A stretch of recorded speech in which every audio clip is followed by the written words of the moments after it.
Hamilton Howard Fish was born on May 19, 1870 in Washington, D.C., into a family rife with mental illness.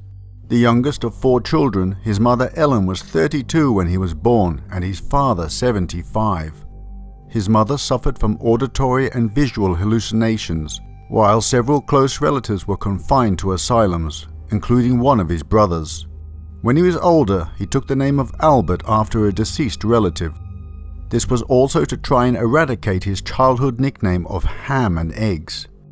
At the age of 5, Albert's father died of a heart attack, and due to their dire financial situation, his mother decided to place him into an orphanage.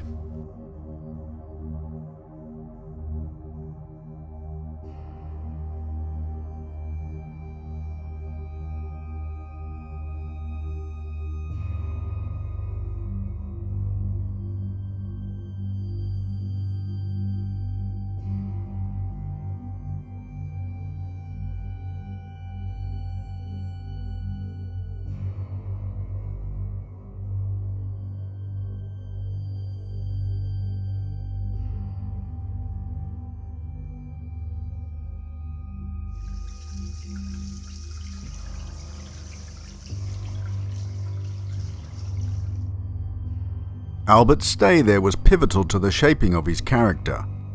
Like many establishments at the time, it was underfunded and overcrowded. Abuse was rampant.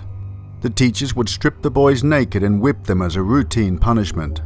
The older boys abused the younger ones, and Albert began to like the pain. By around the age of 9, his mother had found a job working for the government and brought him back home, but the damage was already done. After moving back in with his mother, he began a relationship with a neighborhood boy and started drinking urine and eating feces. Albert also indulged in self-flagellation and other self-harm behaviors. He also started hanging around bathhouses watching other boys undress. Another habit he picked up in this time frame was writing obscene letters to women whose names he took from advertisements and matrimonial agencies. He would be arrested several times for this throughout his life.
In 1890, Albert moved to New York City, and it is at this time that his criminal behavior is thought to have escalated to the rape and sodomy of children. Fish himself claimed that he worked as a prostitute, as well as his recognized job of being a house painter. This job took him all over the country, where he would lure children or teens into the houses he was painting and rape, torture, or mutilate them. Fish specifically targeted those he thought the police would not really care about: the poor, mentally disabled, or African American children. In 1898, his mother arranged a marriage for him with Anna Mary Hoffman, who was 9 years his junior. Together they had 6 children, 4 boys and 2 girls, but even during their marriage, Albert continued his perverted and criminal behavior. From all accounts, Fish was a decent but strange father and never hurt or abused his children. He did, however, occasionally try to get his children to hurt him or help him hurt himself. He also had some brushes with the law unrelated to his sexual crimes, including serving a few years in prison for embezzlement and grand larceny.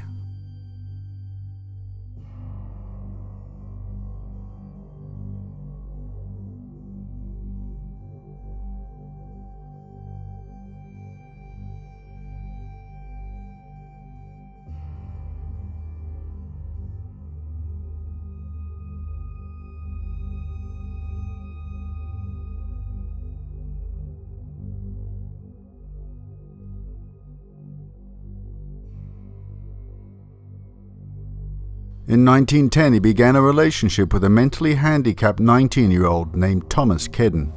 He had become obsessed with sexual mutilation after seeing a bisected penis in a museum. One day he took his lover out to an abandoned farmhouse where he tied him up, tortured him over a 2-week period, and cut off half of his penis. Albert had planned to kill the boy, but changed his mind out of fear of being caught. He disinfected the wound, bandaged it up, left the mutilated teenager $10, and walked away. It is not known what became of Thomas Kedden. By 1917, his wife had left him for another man, and Fish had to raise the 6 children on his own. His behavior was said to have gotten even stranger after his wife abandoned him. He began shoving needles into his groin, eating raw meat, and hitting himself with a nail-studded paddle. He became obsessed with stories of cannibalism, even carrying articles about it on his person.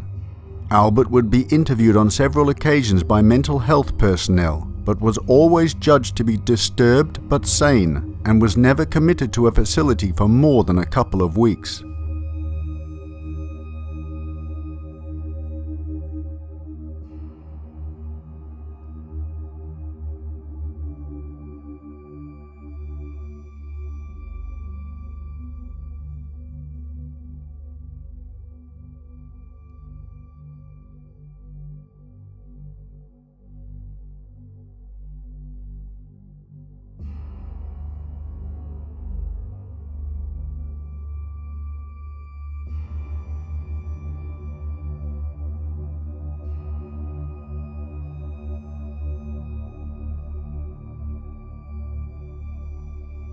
While no one is exactly sure when he started killing, 1919 is thought to be the year he graduated to murder.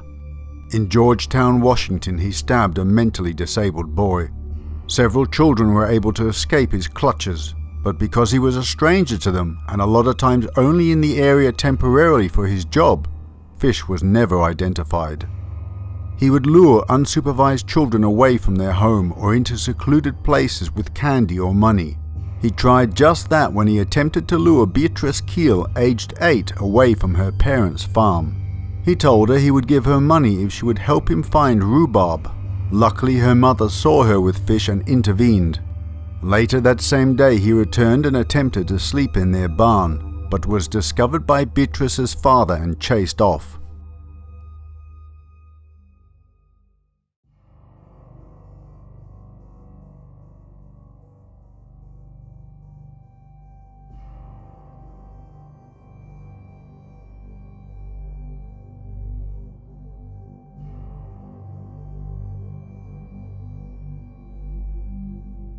Next, Albert successfully lured Francis MacDonald away from his friends and into a wooded area near where he lived. There, Fish strangled Francis with his own suspenders and cut up his legs and abdomen. The hamstring on one leg was almost completely cut off the bone. He left little Francis hanging from a tree, and the child was found by a search party his parents organized after he failed to come home that evening for dinner. Police interviewed the playmates of Francis, and they reported that he had been taken away by an elderly man with a grey mustache. Alice MacDonald, Francis's mother, reported seeing a similar individual. He came shuffling down the street, mumbling to himself and making queer motions with his hands. I saw his thick grey hair and his drooping grey mustache. Everything about him seemed faded and grey. This led to the suspect being nicknamed the Grey Man. Later, after his arrest and trial, Albert admitted that he had planned to castrate the boy, but was scared off by the sound of someone in the area. Over the years, he would be given several nicknames in addition to the Grey Man. These included the Werewolf of Wysteria and the Boogeyman.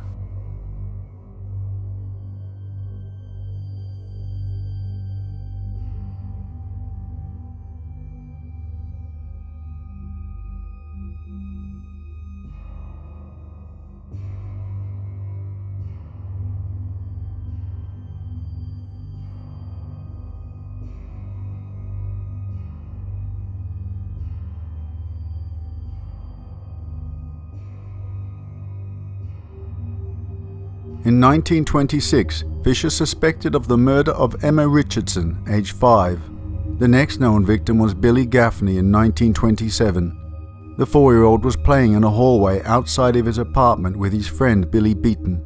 Both boys went missing, but a few hours later Billy Beaton was found alive and well playing on the roof. When police and searchers asked him what had happened to Billy Gaffney, he said, "The boogeyman took him." Witnesses came forward who saw a boy matching Gaffney's description on a trolley in the company of an elderly man.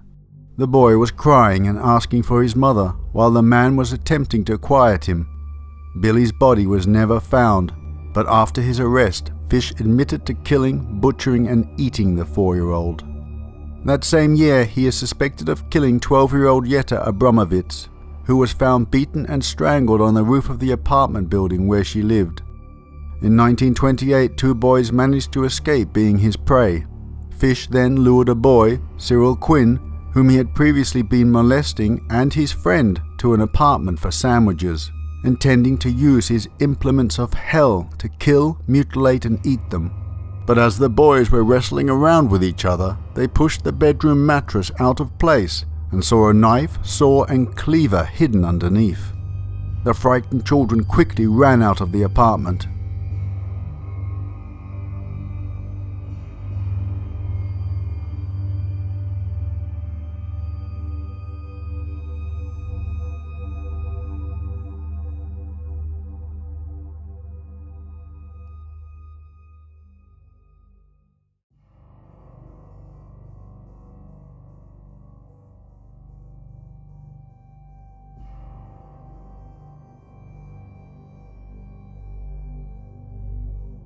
Also in 1928 was the most famous murder Albert Fish would commit, the murder of Grace Budd.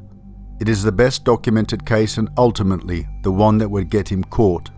In May of that year, Fish was glancing through the classified ads in the newspaper when he came upon an ad that simply stated, "Young man, 18, wishes position in country, Edward Budd, 406 West 15th Street." He formed a plan to tie up young Edward, mutilate him and then let him bleed to death. He arrived at the Budd home on the 28th of May, and posing as a farmer from Farmingdale on Long Island named Frank Howard, agreed to hire both Edward and his friend Willie. He was to send for them in a couple of days, but instead ended up sending a telegram saying he would be delayed. When he did make it back, he was introduced to Edward's 10-year-old sister Grace. Fish changed his mind and decided to murder Grace instead. Some say this change came about because the 58-year-old Fish was not sure he could overpower the rather large 18-year-old Edward.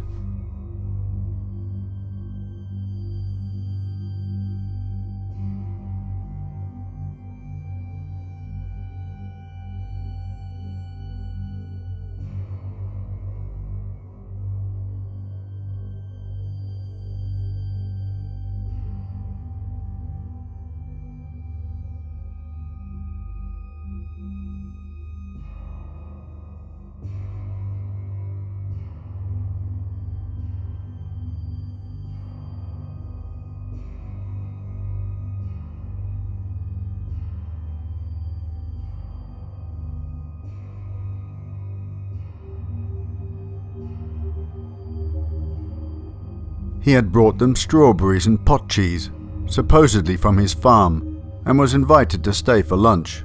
Fish quickly came up with a story about having to attend a niece's birthday party that afternoon, and asked if he could take Grace with him since his niece and she were about the same age, and he thought they would get along splendidly. The kindly-looking old man had been playing and amusing Grace while there, and the Budds agreed to let her go, even though Grace's mother was hesitant at first. He promised to bring her back in the evening, but they never returned. By nightfall the family had become worried. When there was no sign of them the next morning, the father, Albert Budd, headed out to the address Fish had given them for his sister's house. The address did not exist. Mr. Budd then went directly to the nearest police station. He was sent to Detective William King of the Missing Persons Bureau. Detective King quickly found out there was no Frank Howard in Farmingdale, and that the kidnapper had covered his tracks well, even to the point of taking back the telegram he had sent to the Budds, so it couldn't be traced.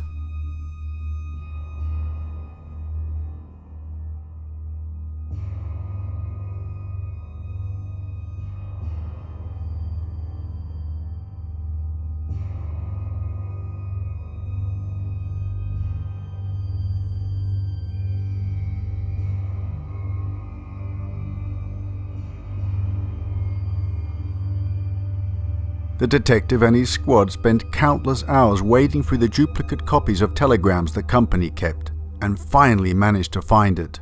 It was sent from East Harlem. Next, the detectives tracked down the shop where the strawberries and cheese were purchased. The clerk was able to describe Fish, but could not remember anything that would shed light on his identity. Eventually, all trails ran cold, and the detectives were assigned to other cases.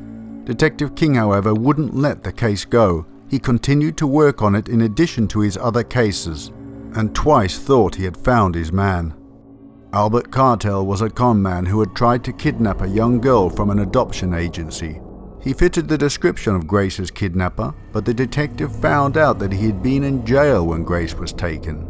Another man, Charles Edward Pope, was actually charged with the crime, based on an accusation by his ex-wife and Mrs. Budd's identification. However, Mrs. Budd admitted in court that Pope was not the man who had kidnapped her daughter, and that she had mistakenly picked him out of a lineup. Years passed without new leads.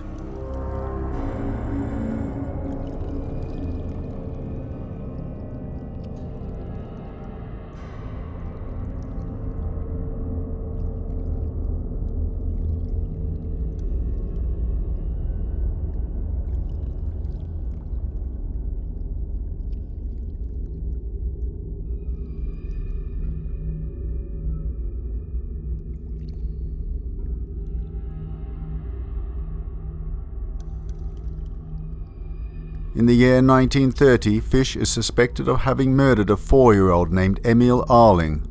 The following year, he is suspected of murdering Robin Jane Liu, age 6. And in 1932, he is suspected of killing Mary Ellen O'Connor, age 16, and Benjamin Collins, age 17. Out of the blue in 1934, Mrs. Budd received a letter from her child's killer. It started off strangely with a tale about a cannibalistic sailor the author supposedly had known, but went on to describe in graphic detail the murder and consumption of her daughter. It reads, "My dear Mrs. Budd, in 1894, a friend of mine shipped as a deckhand on the steamer Tacoma, Captain John Davis. They sailed from San Francisco to Hong Kong, China. On arriving there, he and 2 others went ashore and got drunk. When they returned, the boat was gone. At that time, there was a famine in China.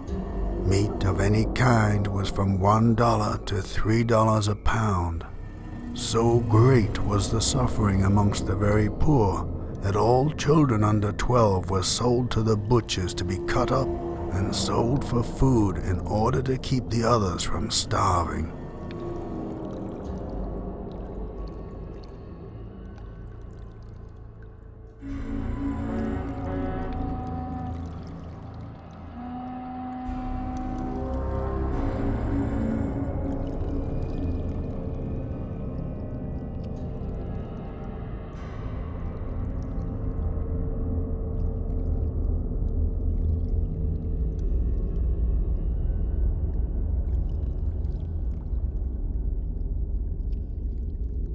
A boy or girl under 14 was not safe in the street.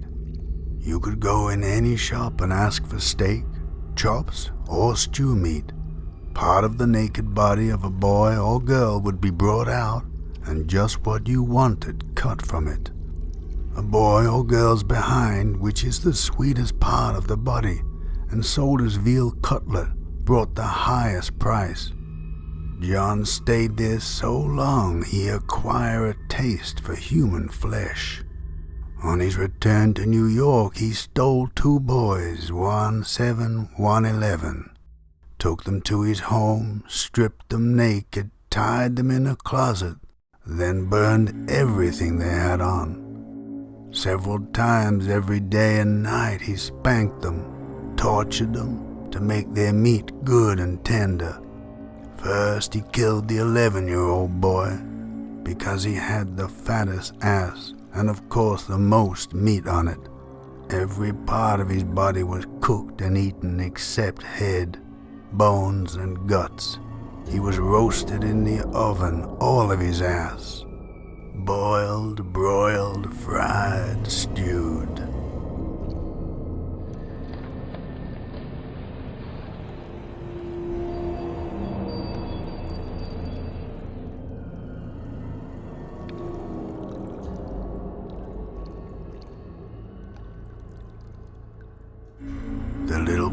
was next went the same way. At that time I was living at 409 E 100th Street, rear, right side. He told me so often how good human flesh was, I made up my mind to taste it. On Sunday, June the 3rd, 1928, I called on you at 406 West 15th Street, brought you pot cheese, strawberries. We had lunch. Grace sat in my lap and kissed me. I made up my mind to eat her on the pretense of taking her to a party. You said yes, she could go. I took her to an empty house in Westchester I had already picked out. When we got there, I told her to remain outside. She picked wildflowers. I went upstairs and stripped all my clothes off. I knew if I did not, I would get her blood on them. When all was ready, I went to the window and called her. Then I hid in a closet until she was in the room. When she saw me all naked, she began to cry and tried to run downstairs. I grabbed her and she said she would tell her mama. First, I stripped her naked. How she did kick, bite, and scratch. I choked her to death, then cut her in small pieces so I could take my meat to my rooms, cook, and eat it. How sweet and tender her little ass was roasted in the oven. It took me 9 days to eat her entire body. I did not fuck her though. I could have had I wished. She died a virgin.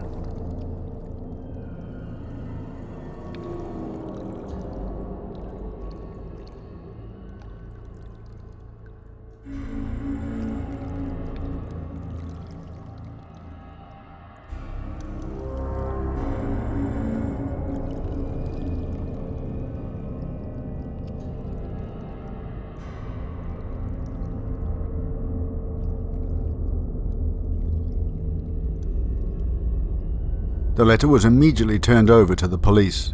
Detective King was once again on the killer's track. On the envelope of the letter was an insignia with the letters NYPCBA, which they found stood for the New York Private Chauffeurs Benevolent Association. The association cooperated fully with police and they spent many hours comparing the handwriting of over 400 employees to the letter sent to Mrs. Budd. After no matches were found, employees were told that anyone who admits they had taken paper and envelopes home would not be prosecuted for theft, if they would tell him what happened to the materials.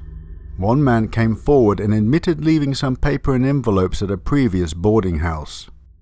The detective went straight there and was ecstatic to hear that a man matching Frank Howard's description had rented the room after the chauffeur. However, the man had recently checked out. King compared the handwriting of the letter to the handwriting of the boarder in the room registry book and found it matched. The boarder's name was Albert Fish. Then the landlady told them a piece of news that restored their hope. Albert, even though he was not staying there any longer, was in the habit of receiving a monthly check from one of his sons there. Not wanting to miss him again, King took a room at the boarding house with a view of the entryway and hallways.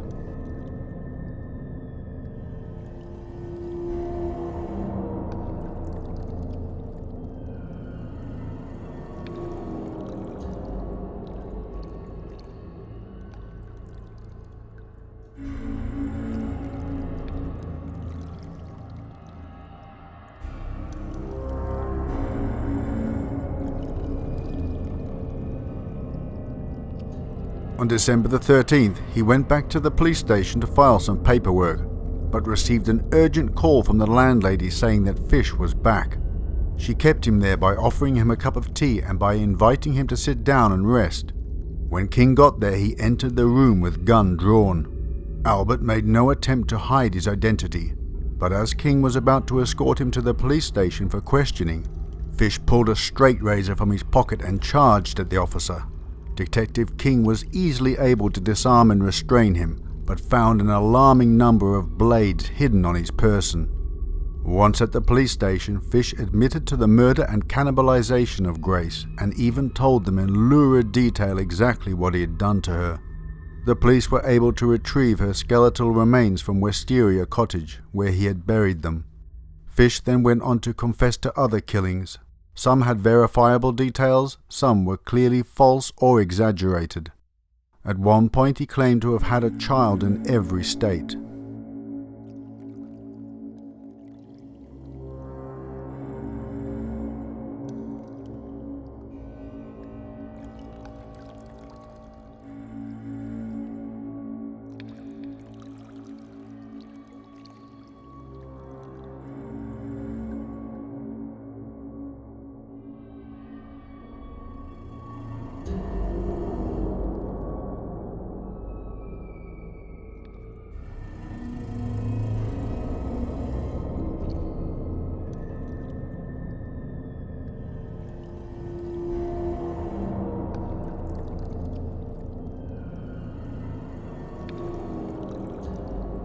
Even the hardened detectives paled as Fish poured out his litany of vileness.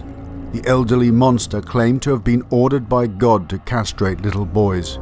He also claimed to have molested and or mutilated over 100 children throughout his life. He also informed incredulous investigators that he had many needles in his groin, which he himself had put there. This turned out to be true, and an X-ray showed that he had over 29 rusting needles embedded in his pelvic region. He also hit himself repeatedly with a nail-studded paddle, and inserted wool doused with lighter fluid into his anus and set it alight.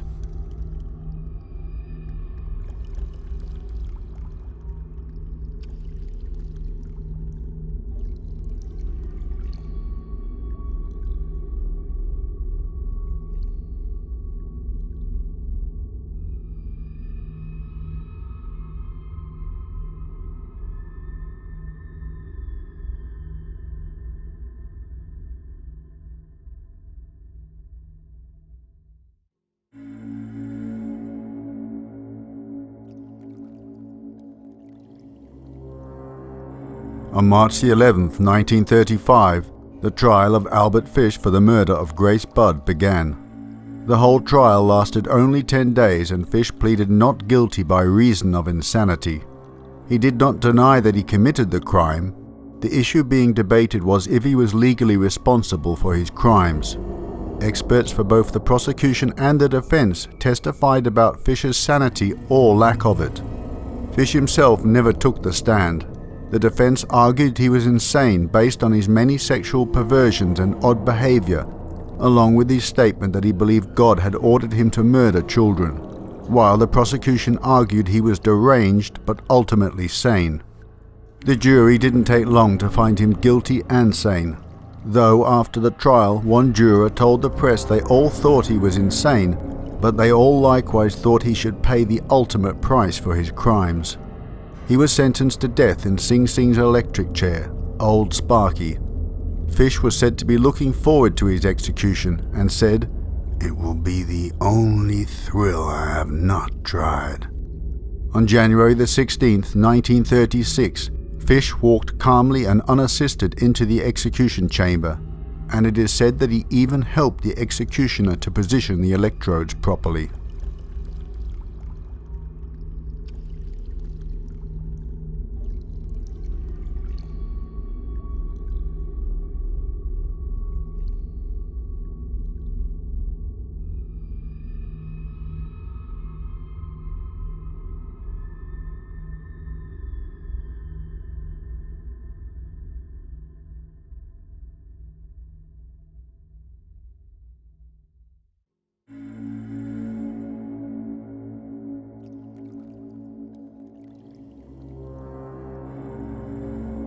There were even rumors that the needles embedded in his pelvis shorted the current, and that it took 2 jolts to kill him.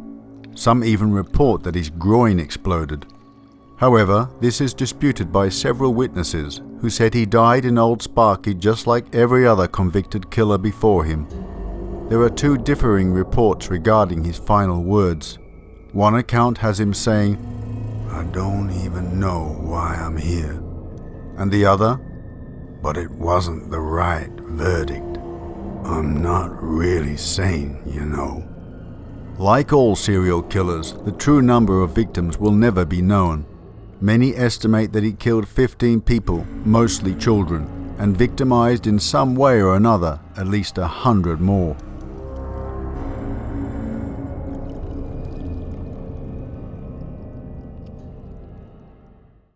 Well, my dear viewers, I hope you are still with me after that horrifying journey of vileness and depravity. That story was researched by the wonderful Sarah.